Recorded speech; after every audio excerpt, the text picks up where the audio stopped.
ळमो अर्हन्ताळं ळमो सिद्धाळं ळमो आयरियाळं ळमो वच्छायाळं ळमो लोये सबसाहुळं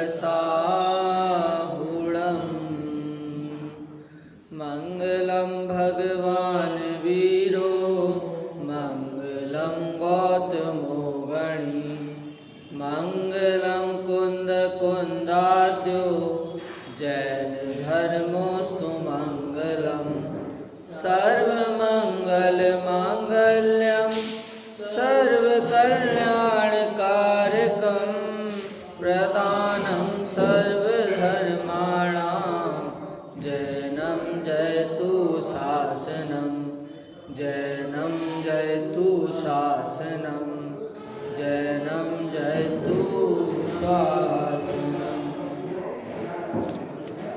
मंगलाचरण इसी का पुस्तक। श्रीजिन शासन गुरु नमो नानाविध सुखकार आत्महित उपदेश ते करें मंगलाचार सुहे जिन शासन में आत्मानुशासन श्रुत जाकी दुख हारी सुखकारी साची सासना जाको गुण भद्र करता गुण भद्र जाको जानी भद्र गुण धारी भव्य करत उपासना ऐसे सारे शास्त्र को प्रकाशे अर्थ जीवनी को बने उपकार नाशे मिथ्या भ्रम वासना तात देश भाषा करी अर्थ को प्रकाश करो जात मंद बुद्धि होके होते अर्थ भाषना जाते होते अर्थ लक्ष्मी निवास निलयं विलीन विलयं निधाय रदिवीरम् आत्मानुशासनमहं भक्षे मोक्षाय भव्यानां जो लक्ष्मी के निलय रूप उन अविनाशी प्रभु को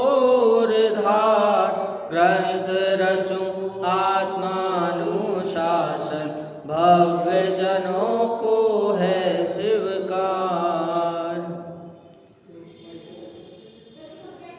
आत्मानुशासन नामक ग्रंथ जिसकी चर्चा अपने पहले से चल रही थी, परंतु कुछ दिवसों का यहाँ पर अंतराल आया और पुनः इसी पर चर्चा अपनी प्रारंभ हो रही है। और जहाँ से अपन ने ख़त्म किया था वहाँ पर चल रहा था कि तप की क्या मुख्यता है। तप अपना एक विशेष विषय चल रहा था जिसको लेकर काफ़ी चर्चा हुई और बाद में ये चर्चा भी आई कि स्त्रियों को पहले से ही कहा कि वो विष के समान हैं।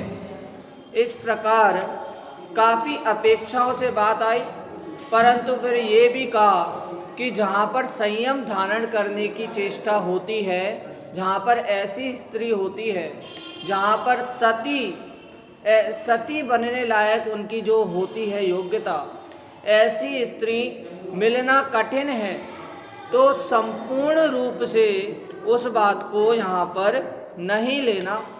और फिर बाद में धीरे धीरे करके पेज नंबर कौन से 122 पेज नंबर 122 हाँ अच्छा, तो यहाँ पर अपनी चर्चा यहाँ तक की अपनी चर्चा हो गई थी, जहाँ पर नारी के प्रति आसक्ति में निर्लज्जता ये एक टॉपिक बताया।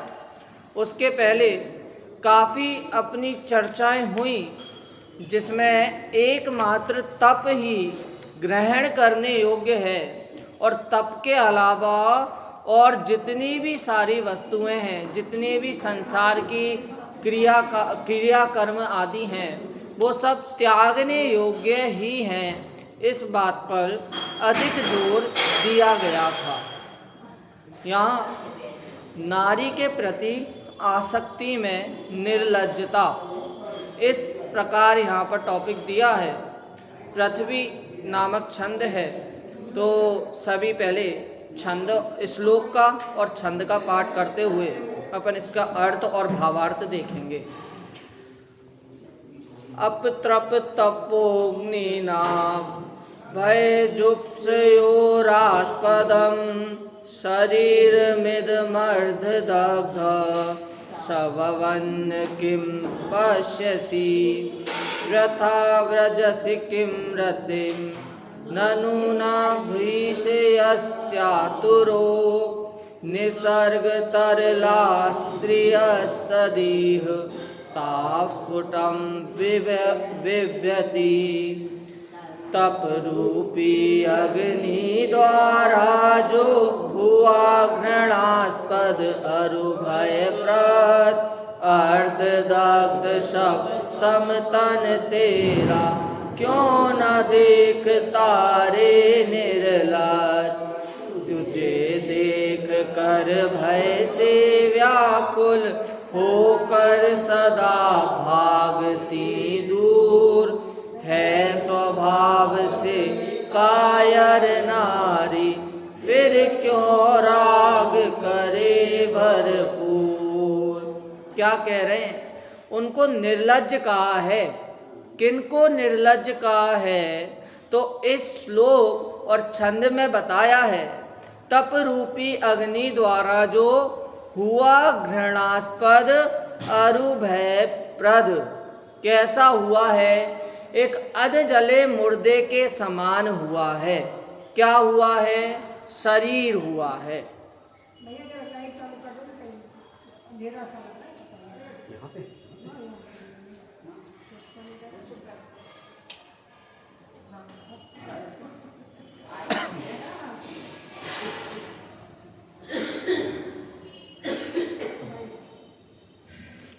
पेज नंबर 122, श्लोक नंबर 131। हाँ, तो क्या बोल रहे हैं कि जो तन धीरे धीरे नष्ट होते जा रहा है, निरंतर उसमें वो आती जा रही है, वो काल के सन्मुख आते जा रहा है, तो भी इसको ये सुध नहीं रही है कि मेरा आत्म कल्याण जैसे हो वैसे करें, परंतु ये काम भोग आदि की कथाओं में विचरण करता रहता है और दुख भोगते रहता है। जैसे कि अपन ने जे अपने संसार में अपन को प्रत्यक्ष देखा जाता है कि जितने भी कार्य हो रहे हैं, तो सबसे पहले तो उनको ये बोल दिया जाता है कि स्त्री हर जगह गलत है, पुरुष हर जगह सही है। परंतु पुरुष को भी देखें तो जहाँ पर ये मिथ्या दृष्टि जीव है, ये इसे सही पथ सतपथ नहीं पता होता और वहाँ पर ये भटक जाता है, तो ये तो पुरुष के लिए ही गलत बोल रहे हैं। सारी जगह निमित्त पर अपन दोष नहीं दे सकते हैं। सारी जगह वो तो संसार में उपस्थित है ही, लेकिन संसार में उपस्थित रहते हुए वो अपने आप में अन्य है और इसका स्वभाव अपने आप में अन्य है। दोनों के बीच में जब डिफरेंस नहीं हो पाता है, दोनों के बीच में जब भेद अभेद का ज्ञान नहीं हो पाता है, तब जाकर यहाँ पर ये जीव क्या करता है? यहाँ पर ये जीव अज्ञान में भ्रमण करता है। जैसे अपन ने हर प्रवचन में या ज़्यादातर प्रवचनों में या पुस्तकों में, जिनवाणी में अपन ने पढ़ा है कि ये जीव सुख चाहता है और दुख से डरता है, अतः सुख प्राप्ति का उपाय करता है। परंतु कैसा उपाय, वहाँ पर ये अलग गलत दिशा में चले जाता है, गलत उपाय करता है, तो वो सुख उसको प्राप्त नहीं होता और वो दुखी दुख में जलता रहता है।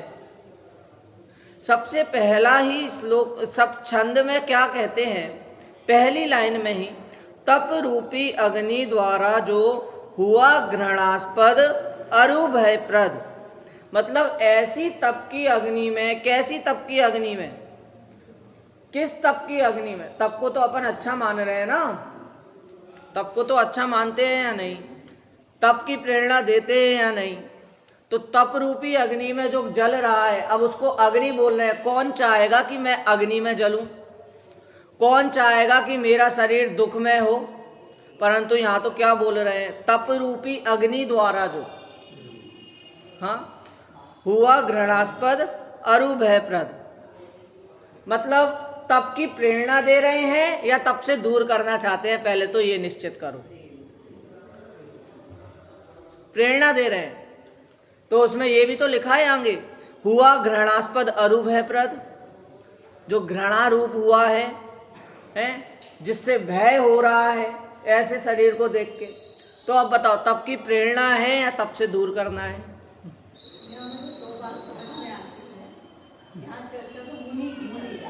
हाँ, है ना, उन्होंने तो सर्व स्त्रियों का त्याग कर दिया है, उनके लिए कह रहे हैं तुम्हारे लिए ऐसा, तो हमारे लिए क्या है, तो हमने स्वदार संतोष व्रत किया है। कब किया है? जब शादी हुई तब। हाँ, भैया बस इतना ही तुम्हारा सीन है। अगर अब तुम उसमें दोष लगाते हो तो हमारे लिए बात हो जाएगी और बाकी यहाँ मुनिराज के लिए बात है। हाँ, दोनों तरीके से बात है। ऐसा नहीं है कि सिर्फ मुनियों की बात चल रही है और ऐसा भी नहीं है कि सिर्फ श्रावकों के लिए बात, गृहस्थों के लिए बात चल रही है। दोनों तरीके से बात यहाँ पर लेना पड़ेगा। यदि एक पक्ष में बात लोगे तो गलत, थोड़ी दिक्कत, थोड़ी क्या बहुत दिक्कत आ जाएगी। क्यों? हाँ, ये हमारे लिए नहीं है, ये तो मुनियों के लिए है। हाँ, वो इतना संयम रखें, हम क्यों रखें? हाँ, यहाँ पर यदि अपने मुनियों के लिए अकेले बात कर रहे हैं, क्यों? क्योंकि मोक्ष मार्ग एक ही है, उसमें जो बात मुनियों के लिए है वही बात गृहस्थों के लिए भी है। हाँ, लेकिन यदि गृहस्थ ये मान के बैठ जाए कि ये बात तो मुनि की ही चल रही है, तो यहाँ पर क्या होगा कि अभी जो लेवल गृहस्थ का है उसे उस लेवल के अनुसार वही बात अपनानी है। आगे जाकर धीरे धीरे धीरे धीरे अणुव्रत से अणुव्रत धारण कर कर महाव्रत तक आने का उसे उपदेश दिया है। जरूरी नहीं है कि मुनिराज बड़े लेवल पे अपनाएंगे और श्रावक छोटे लेवल पर ही अपनाकर वहीं के वहीं स्थिर हो जाएं, ऐसा नहीं कहा। जैन धर्म, जिन धर्म में भी रविंद्र जी आत्मन कहते हैं कि भाई साहब, हमने दर्शन का, भक्ति का निषेध नहीं किया है, लेकिन भक्ति में स्थिर होकर रुक जाना उसका निषेध किया है। क्योंकि एक अवस्था ऐसी भी आएगी, गुणस्थान ऐसा भी आएगा कि जहाँ पर पूज्य और पूजक पने का अभाव होगा ही, और जहाँ पर पूज्य और पूजक पने का अभाव हो गया तो वहाँ पर एकमात्र शुद्ध द्रव्य दृष्टि होनी चाहिए, अर्थात स्वयं में ही स्थिर होना चाहिए, अन्य नहीं भटकना चाहिए। शरीर और वहाँ पर भी बात क्या आई थी कि शरीर और एक विपिन जी के प्रवचन में ही बात आई थी, उन्होंने एक ग्रंथ का उदाहरण लिया था कि कहाँ पर शरीर को अच्छा मान रहे हैं और कहाँ शरीर को बुरा मान रहे हैं। तो जब तक तो संयम है तब तक तो शरीर रहेगा, तब तक तो मित्र के समान मानो, लेकिन जहाँ पर संयम का हरण होना दिख रहा है वहाँ पर शरीर शत्रु के समान ही मानना चाहिए। देखिए कि एक ही बात बोलेंगे उसके अर्थ कितने सारे निकलते हैं। ये तो इसे तो अपन नीति का शास्त्र कहा ना, शुरू में नीति का शास्त्र कहा इसे। क्यों कहा? क्योंकि ये नीति रूप ही वचन है। अगर नीति में संसार में भी, गृहस्थ अवस्था में भी अपनाए तो अपन को संसार में भी सुख प्राप्ति हो। अजीब लगता है कहने में, कहाँ पर तो कहते हैं कि संसार में दुख ही दुख है, और यहाँ कह रहे हैं कि इस बात को अपनाओ तो संसार में भी सुख है। और जहाँ पर धर्म अलौकिक मार्ग में अपनाओ तो अलौकिक मार्ग में तो सुख है ही है, वहाँ पर दुख का नामो निशान नहीं है। दूसरी पंक्ति में क्या कहते हैं? अर्धदग्ध शव समतन तेरा, क्यों ना देखता रे निर्लज। अरे एक बार इस तन पर ध्यान दे, कहाँ पर ये तन जा रहा है? काल, वो अनित्य भावना में पंक्ति आती है काल के संबंध में। एक बार बोलते हैं, भोर की स्वर्णिम छटासम क्षणिक सब संयोग है, पद्म पत्रों पर पड़े जल बिंदु सम सब भोग है। सांद दिन कर लालिमा सम, लालिमा है भाल की, सब पर पड़ी मनहूस छाया विकट काल कराल की। अंजुलि जल सम जवानी क्षीण होती जा रही, किंतु पल पल विषय तृष्णा तरुण होती जा रही। काल की काली घटा प्रत्येक क्षण मंडरा रही, किंतु पल पल विषय तृष्णा तरुण होती जा रही, तरुण होती जा रही। बताइए, संसार में यदि जन्म लिया है तो एक बात तो निश्चित है। क्या निश्चित है? कि बुढ़ापा आएगा। ये निश्चित है? निश्चित नहीं है। ये भी निश्चित नहीं है। तो क्या निश्चित है? मृत्यु निश्चित है। जरूरी नहीं है कि बुढ़ापा आए। यदि मैं बोलूं कि मैं यहाँ पर आ रहा हूँ, यहाँ पर 20 साल बाद अपन यही टॉपिक अपनाएंगे, तो यही टॉपिक के ऊपर चर्चा करेंगे, तो आप में से कौन कौन आएगा?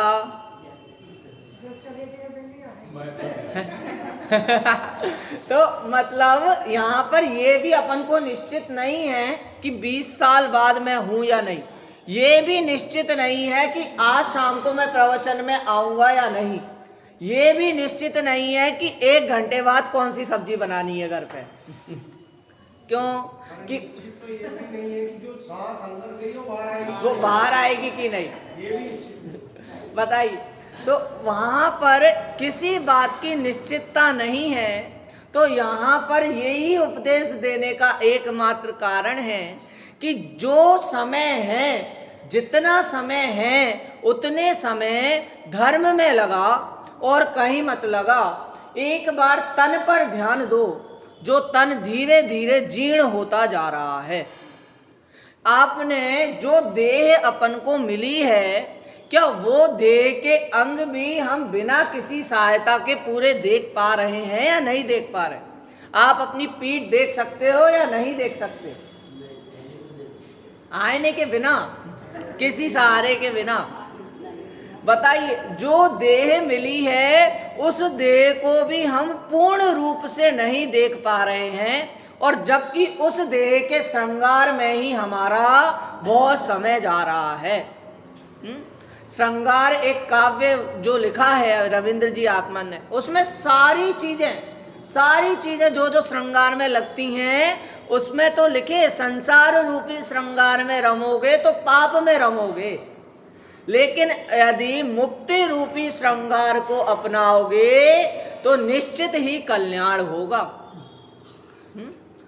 क्रीम और पाउडर मुख को उज्ज्वल नहीं मलिन बनाता है, हो साम्य भाव जिस चेहरे पर वह चेहरा शोभा पाता है। जब सोनगढ़ में हम लोग पढ़ते थे तो इतना, जैसे कि यहाँ पर रूल है कि परफ्यूम नहीं रख सकते हैं, हाँ, ज़्यादा कॉस्मेटिक के सामान, क्रीम वगैरह नहीं रख सकते, ज़्यादा जो ज़रूरत है वो रखो, ठीक है। तो वहाँ पर जब बच्चा ज़्यादा चीज़ें लाता था, ये सब क्रीम पाउडर और जो जो तरह तरह की चीज़ें, तो वहाँ पर यही पंक्ति उन्हें बोलते थे और वहीं पर यही प्रार्थना 1-2 दिन के अंतराल में इसी प्रार्थना को लेते थे। क्यों? क्योंकि भाई साहब इस श्रृंगार में कुछ नहीं रखा। इस श्रृंगार में तो आप सबसे बड़ा उदाहरण अपन देख सकते हैं कि जिसने दुनिया को नचा दिया है वो माइकल जैक्सन। उसके अगर आप गूगल पे सर्च करोगे, यूट्यूब पे सर्च करोगे कि उसका कैसा स्किन केयर रूटीन था, तो इतना ज़्यादा उसके करने पर भी, इतनी ज़्यादा वो देखभाल करता था खुद के शरीर की, तो भी उसको वो बीमारी हुई जो लाखों करोड़ों लोगों में से किसी एक को होती है, हाँ, और वो भी स्किन की ही हुई। इतना संभालने के बाद भी उसको जो बीमारी हो गई, तो भाई शरीर का कुछ भरोसा नहीं है। कभी कभी तो अपन भी डॉक्टर के पास जाते जाते परेशान हो जाते हैं, यही निकलता है क्या करें, ये शरीर चलता नहीं है, बिना दवाइयों के चलता नहीं है, बिना डॉक्टर के चलता नहीं है, इंजेक्शन के बिना चलता नहीं है। तो कभी तो अपने मुंह से भी निकल जाता है कि ये शरीर ऐसा ही है, इससे बढ़िया तो क्या, इससे बढ़िया तो कई बार बोलते हुए इससे बढ़िया तो मौत आ जाए, क्या इससे बढ़िया तो एक बार में ही समाप्त हो जाए। ऐसा सुना है कई बार लोगों को बोलते हुए, क्योंकि पीड़ा ऐसी चीज होती है जहां पर अपन को दवाइयां ही दवाइयां दिखती हैं, खाने के समान दवाइयों के वो आ जाते हैं कि जितना भोजन नहीं है उससे ज़्यादा दवाइयाँ हैं। तो इसीलिए जो शरीर जलता जा रहा है, जीर्ण होता जा रहा है, एक बार स्वयं उस शरीर को देखो, स्वयं उस शरीर पर नज़र डालो और बोलो कि मेरे पे सोच लो कि कितना समय है कि मैं इस धर्म ध्यान में लग सकूं। तीसरी पंक्ति में क्या कहते हैं, तुझे देखकर भय से व्याकुल होकर सदा भागती दूर। बताओ कब तक सुंदर रहेगा ये शरीर, कब तक अट्रैक्शन के केंद्र बनोगे। अरे जब धीरे धीरे धीरे धीरे स्वयं को भी जब पिंपल हो जाता है यहाँ पे या फुंसी हो जाती है, अपन को मुख पे दिखती है, तो कितनी व्याकुलता हो जाती है, कब इसको हटाऊं, उसको फोड़ते हैं, उस पर मलहम लगाते हैं, लेप लगाते हैं, तो उसकी व्याकुलता से खुद को अपन को कैसा लगता है कि गंदा दिख रहा है मुंह। और जब ये शरीर धीरे धीरे धीरे धीरे ऐसी अवस्था पर आता है, तो कब तक स्त्रियां पास में रहेंगी, वो भी दूर भागती हैं। क्यों? क्योंकि इस तन में ऐसी कोई वो नहीं है कि लिमिटेशन नहीं है कि इस एज पे आकर रुक जाए।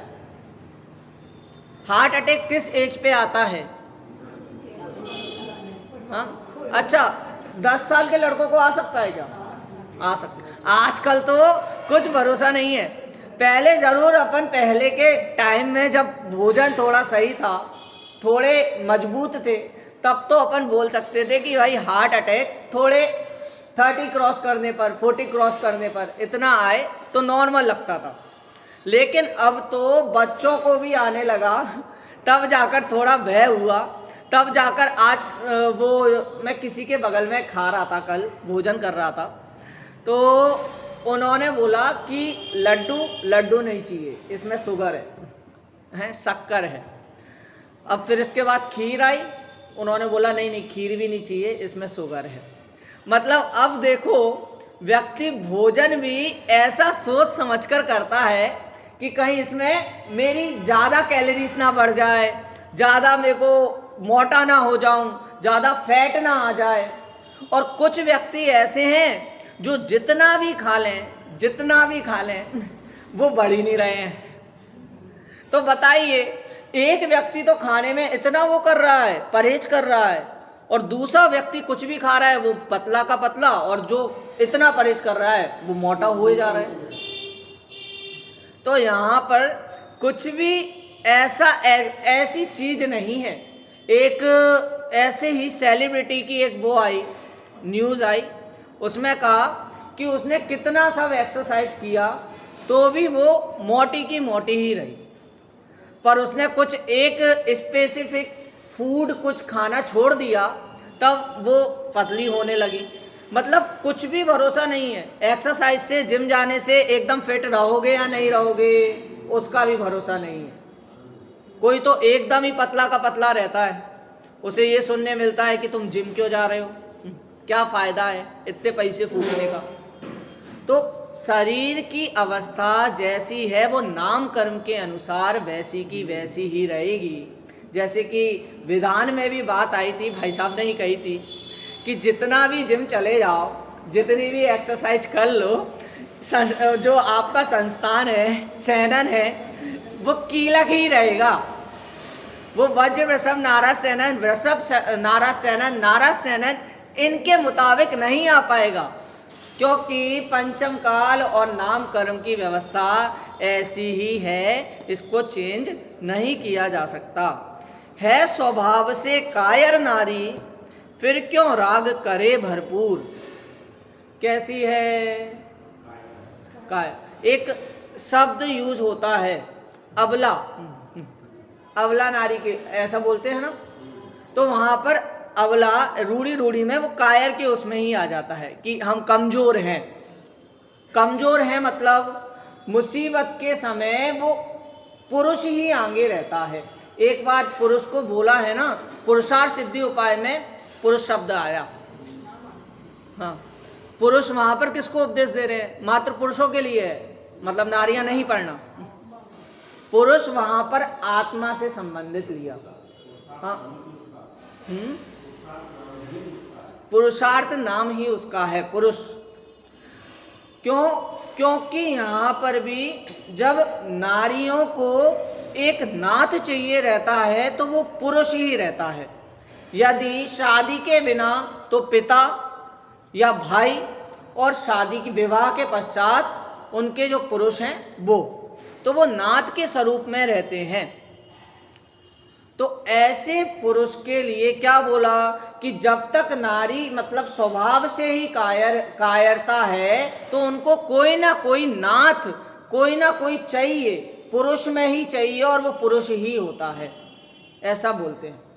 तो एक बार अपन यहाँ पर अर्थ और भावार्थ यहाँ पर देखते हैं।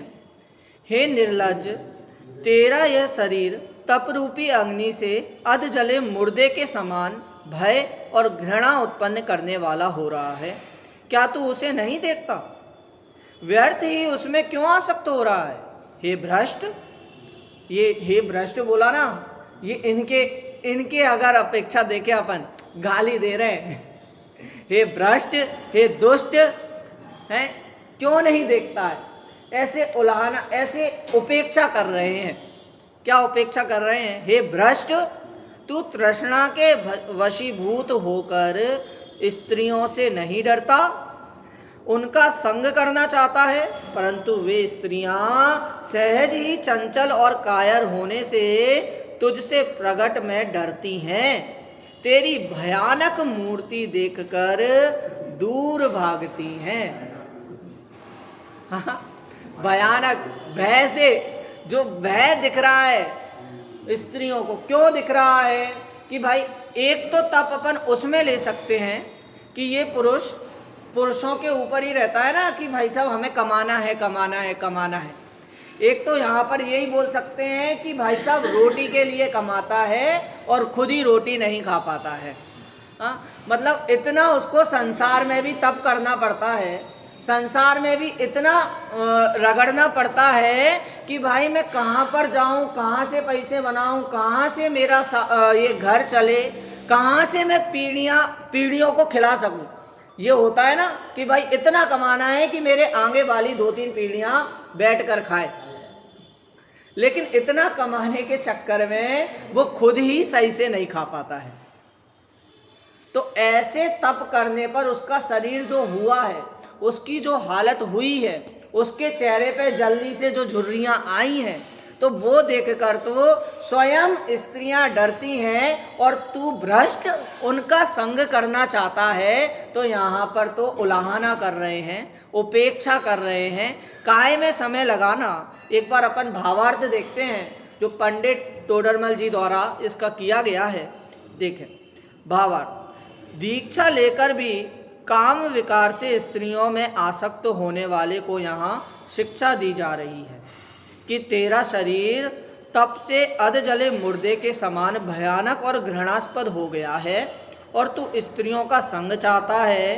अरे उनका ऐसा स्वभाव है कि जिसका शरीर कुरूप दिखता है उसकी मजाक उड़ाकर उससे दूर भागती हैं। इसलिए हे निर्लज्ज, तुझे उनका संग तो मिलना नहीं है, व्यर्थ ही अपना बिगाड़ क्यों करता है। इस पदवी को प्राप्त करके तुझे अपना भला ही करना चाहिए। मतलब सोचिए, आचार्य कैसे भी अपन ने देखा ना कि वो धर्म में लगाना चाहते हैं, तो धर्म में लगाने के संबंध में संसार में जितनी भी उनको स्थितियां ऐसी दिख रही हैं तो वो उन सब के बारे में बोलेंगे और बिना घबराए बोलेंगे। यहाँ पर अपन ने प्रवचन देखे, सुमत प्रकाश जी, बाल ब्रह्मचारी सुमत प्रकाश जी, वो कहते हैं कि मैं ऐसी बातें करता हूँ, ब्रह्मचर्य की बातें करता हूँ, हैं, शादी संबंध की बातें करता हूँ, तो लोगों को ये लगे, कुछ लोगों को ऐसा लगे कि ब्रह्मचारी होकर ऐसी बातें करते हैं, ये तो शर्म की बात है, ऐसी बातें ही नहीं करनी चाहिए, विवाह की बातें ही नहीं करनी चाहिए, हाँ, स्त्रियों की बातें ही नहीं करनी चाहिए। तो बोलते हैं अरे भाई साहब, ये भी जरूरी है क्योंकि इनसे ही तो छुड़ाना है।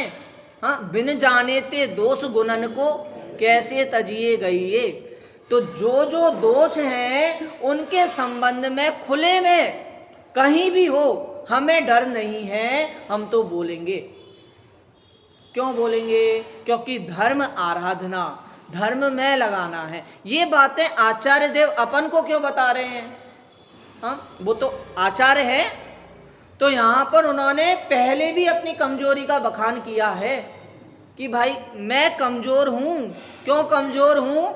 कि जहाँ पर जिस अवस्था में मुझे आत्म आराधना करनी चाहिए थी, वहाँ पर मैं ये शास्त्र लिख रहा हूँ। बताइए, शास्त्र लिखने को भी उन्होंने कमजोरी का।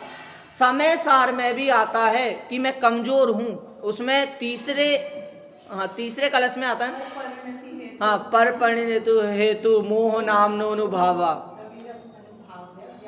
कलमाशिताया शुद्ध चिन्ह मात्र मूर्ति।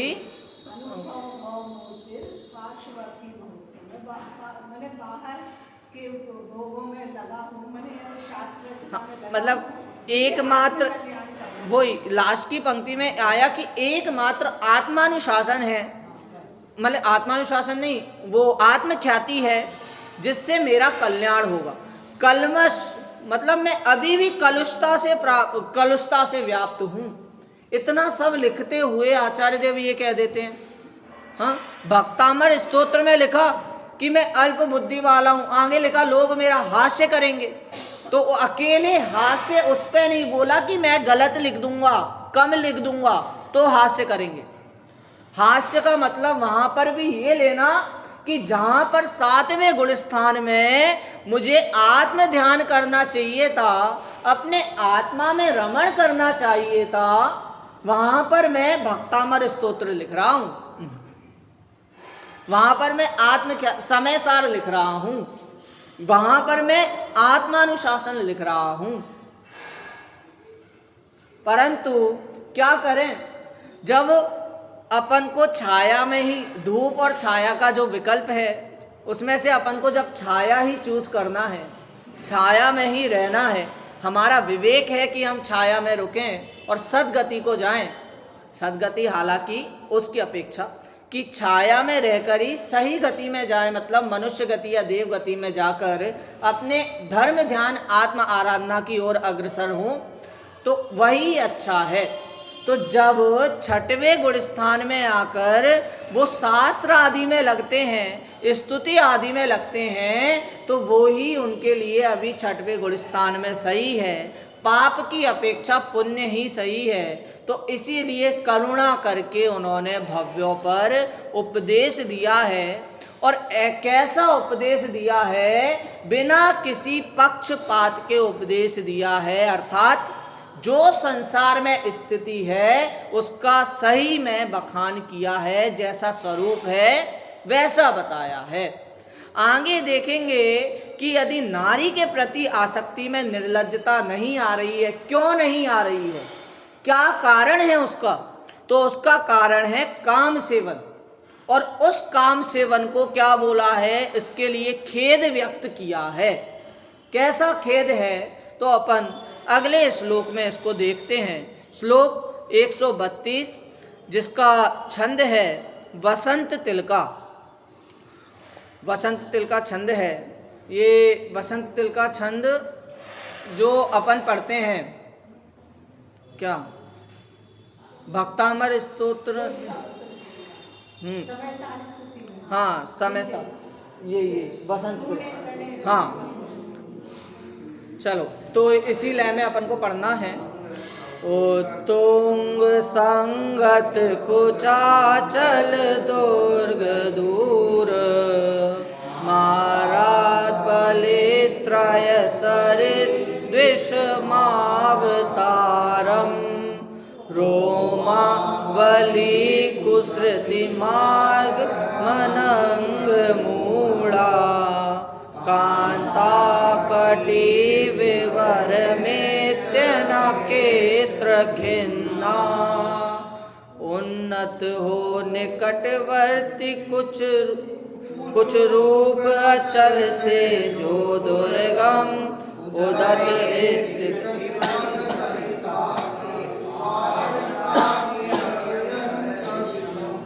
रोम पंक्ति पथ पटक भटक कर भी पहुँचे अधिकाम विमूढ़,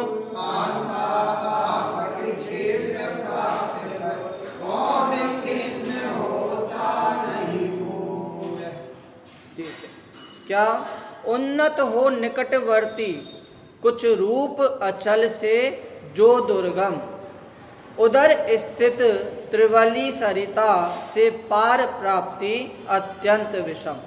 कहाँ कि भाई साहब यहाँ पर तो ये बोला कि जो ऐसे काम रूपी सेवन कर रहा है, ऐसे काम व्यसन में जो मस्त है, जिसको वहाँ पर बिल्कुल भी बुरा नहीं लगता है, बिल्कुल भी खेद नहीं होता है, वो मुक्ति को प्राप्त नहीं कर सकते।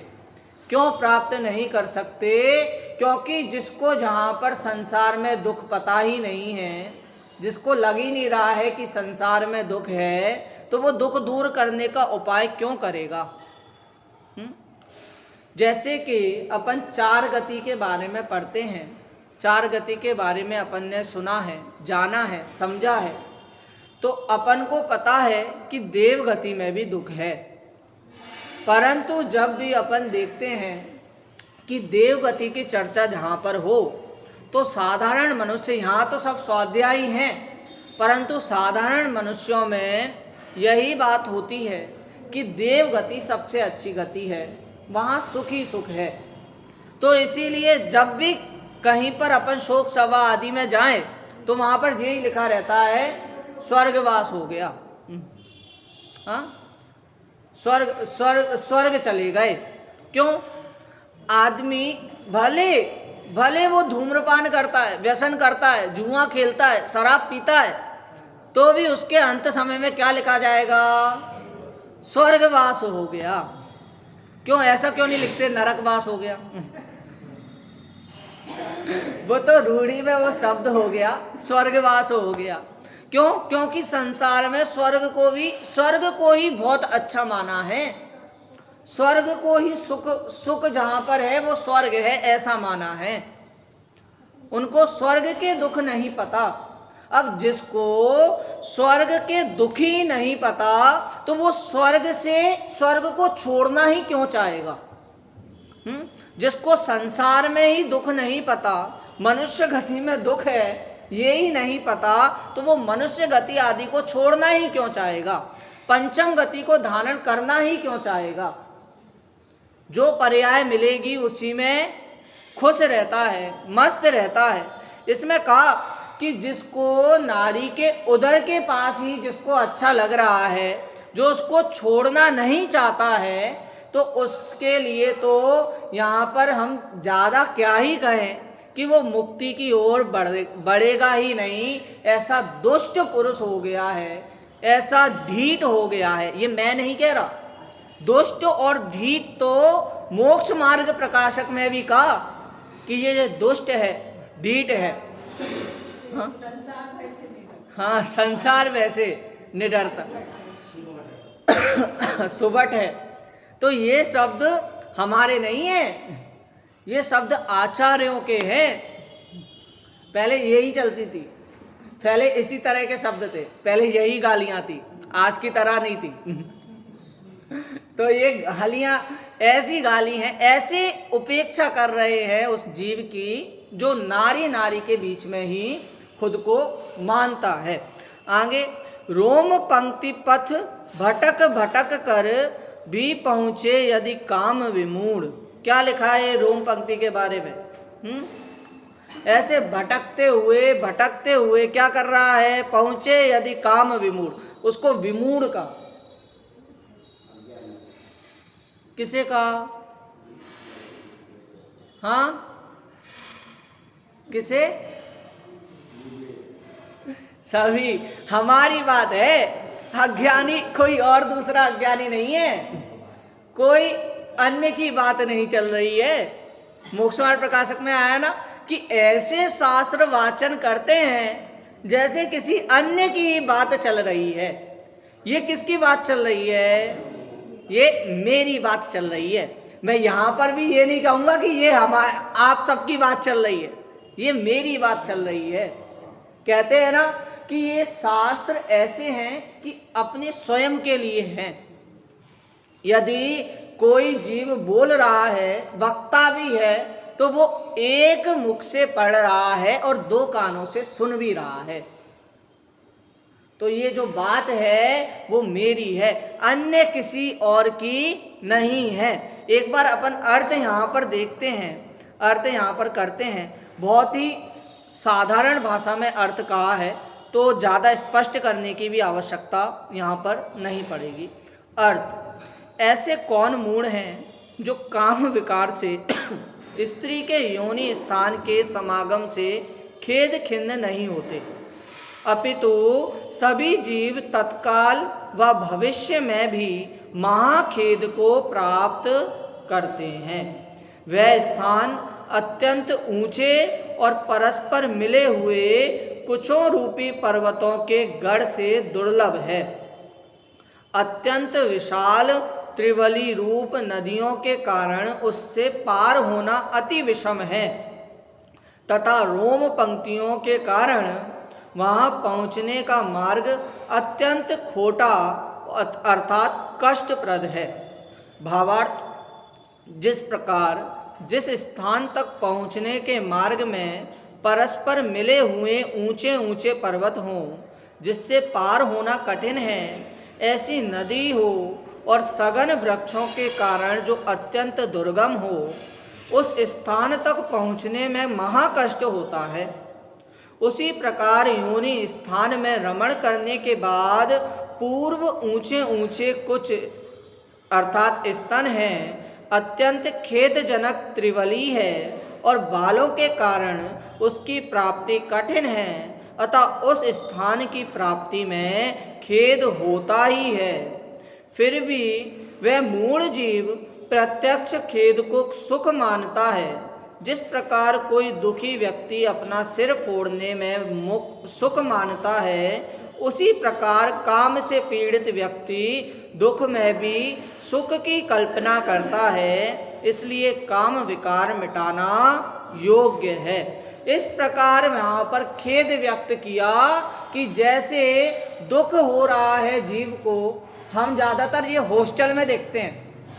क्या देखते हैं? किसी ने चिल्ला दिया, वार्डन ने चिल्ला दिया, या वार्डन ने मार दिया, या प्रिंसिपल के पास चले गए, या माता पिता तक शिकायत पहुंच गई, तो वो विद्यार्थी को इतना क्रोध आता है कि जो अपन ने ये बोर्ड बनाए हैं उसमें भी हाथ मार दे तो छेद हो जाए, और हाथ उसके भी हाथ में लगे।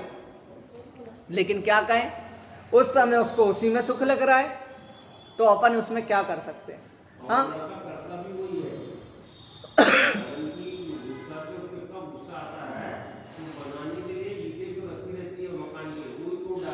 हाँ, ऐसी ऐसी देखी जाती है। हाँ, वहां पर लोहे तक को हमने है ना चपटा करते हुए देखा है बालक को। जो हमारी, आप यदि सोनगढ़ में कभी गए हो रूम पे, तो वहां पर स्टडी लाइट लगी रहती है, वहां पर यदि हाथ मार देता है तो वो लोहे का वो चपटा हो जाता है जिसको पढ़ के अपने हाथ में लग जाए। लेकिन क्रोध ऐसा होता है कि उस समय उसको उसी में सुख लग रहा है। कहीं तो क्रोध निकालें, कहीं तो हमें शांति मिले।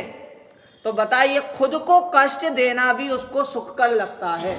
ऐसे ही कह रहे हैं कि ऐसे महाघृणास्पद जगह पर रहना भी उसको कष्टप्रद लग रहा है, प्रत्यक्ष दिख रहा है, तो भी काम व्यथा से घायल ऐसा पुरुष वो वहां पर सुख मानता है। तो इस प्रकार यहाँ पर उसको खेद व्यक्त किया कि बड़ा खेद है कि उसको ऐसे स्थान पर सुख लग रहा है जो प्रत्यक्ष में दुख दिखाई देता है।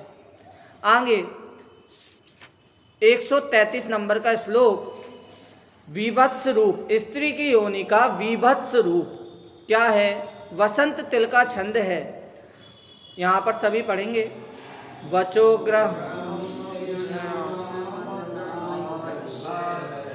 नाड़ी व्रण विषमनिवृत्ति पर्वतस्य प्रच्छन्न पादुकमनंग महाहिरंद्र माहुर्बुधा जगनरंद्र मदः सुदत्या कामी कामल क्षेपण थल कामायुध का नाड़ी व्रण जान दुर्गम मोक्ष रूप पर्वत का आच्छादित गड्ढे सममान काम रूप इस महासर्प के रहने का यह है स्थान बुद्ध जन कहते सुंदर दंतवती।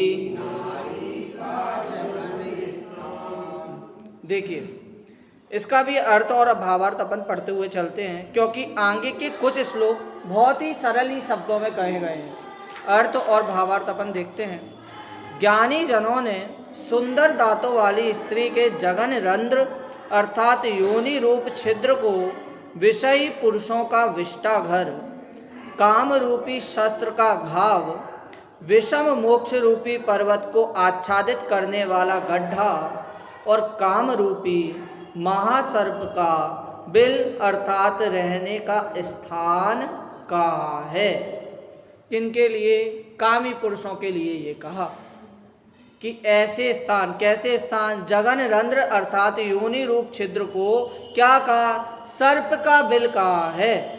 मोक्ष रूपी पर्वत को तोड़ने वाला, आच्छादित करने वाला गड्ढा कहा है। इस प्रकार का भावार्थ, जिस प्रकार शौचालय विष्टा क्षेपण का स्थान है, उसी प्रकार योनि छिद्र कामी पुरुषों के वीर क्षेपण का स्थान है। जिस प्रकार शस्त्र से घाव हो जाता है, उसी प्रकार योनि छिद्र पुरुष के लिंग रूपी काम के शस्त्र का घाव है। जिस प्रकार पर्वत की आड़ रूप छिपा हुआ गड्ढा वहां पहुंचने में बाधक होता है, उसी प्रकार यह मोक्ष की आड़ रूप छिपा हुआ गड्ढा है जो मोक्ष तक पहुंचने में बाधक है। जिस प्रकार बिल में सर्पों का वास है, वहाँ जो प्राणी जाते हैं वे सर्प उसे डस लेते हैं, उसी प्रकार योनि छिद्र में काम का वास है। जो उनमें रति करते हैं उन्हें वह मोहित कर लेता है। इस प्रकार अनेक उपमाओं द्वारा योनि छिद्र की अनिष्टता जानकर उससे राग नहीं करना चाहिए। इस प्रकार स्त्री को विष का घर कहा है, लेकिन ये किसके लिए कहा है? ये कामी पुरुषों के लिए कहा है। तो इस प्रकार अपन को जानना चाहिए और धर्म के प्रति, तप के प्रति, त्याग के प्रति अपन को अग्रसर होना चाहिए और शीघ्र ही मोक्ष गति का वर्ण करना चाहिए। अब आगे की चर्चा विषय सुख का पोषण करने वाले ठग, इसकी चर्चा अपन कल करेंगे। यहीं पर ही आज की बात विराम देते हैं।